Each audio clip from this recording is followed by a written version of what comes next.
Koncept razstave sledi slikarske poti Jelice Žuža, je skrit seveda že v naslovu ali povedan v naslovu.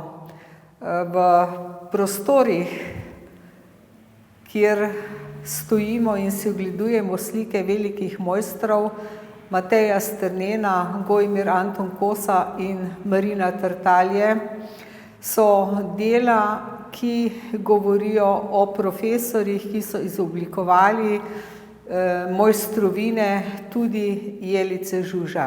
Jelica Žuža je bila namreč učenka Mateja Strnena, takrat davno leta 37 in njegove nauke sprejemala vse do leta 42, ko se je vpisala na Dunajsko akademijo.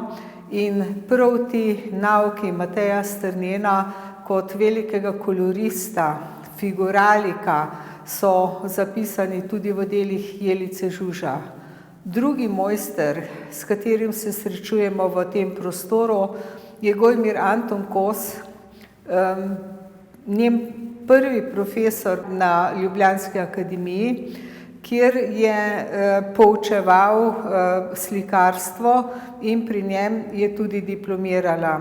Gojmir Anton Kos ne samo to, da je bil odličen kolorist, da je bil prefinjen umetnik barve, ampak je bil tudi sijajni kompozitor barvne ploskve, nekateri so mu celo rekli inženir kompozicije. In to kompozicijo je seveda tudi vtkala v svoje delo Jelica Žuža. Druga komponenta, ki je videna tudi v delih Gojmir Anton Kosa, je motivika, je tihožitje, ki ga je sprejemala tudi kasneje pri Marino Tartaliji na Zagrebški akademiji, kjer je nadaljevala svoj virtuozni odnos do barve in ga potem v naslednjih letih, desetletjih izoblikovala v povsem svojstven opus.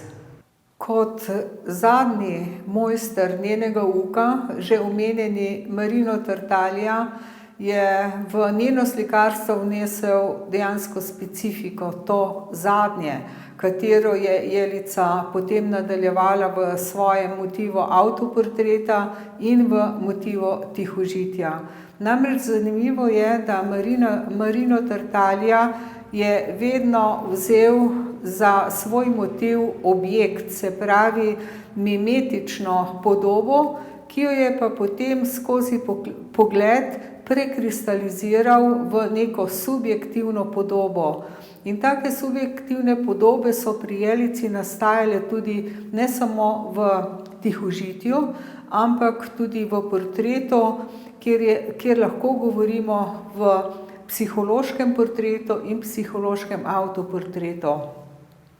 Ene takih del so prav sredi 60-ih let, se pravi 1955, so nastale serije avtoportreta, kjer je v skicioznosti svoje podobe iskala dejansko barvno strukturo in tisto kompozicijo, ki bo presegla zgolj samo podobo same podobe in se bo vanjo zarisala tudi psihologija.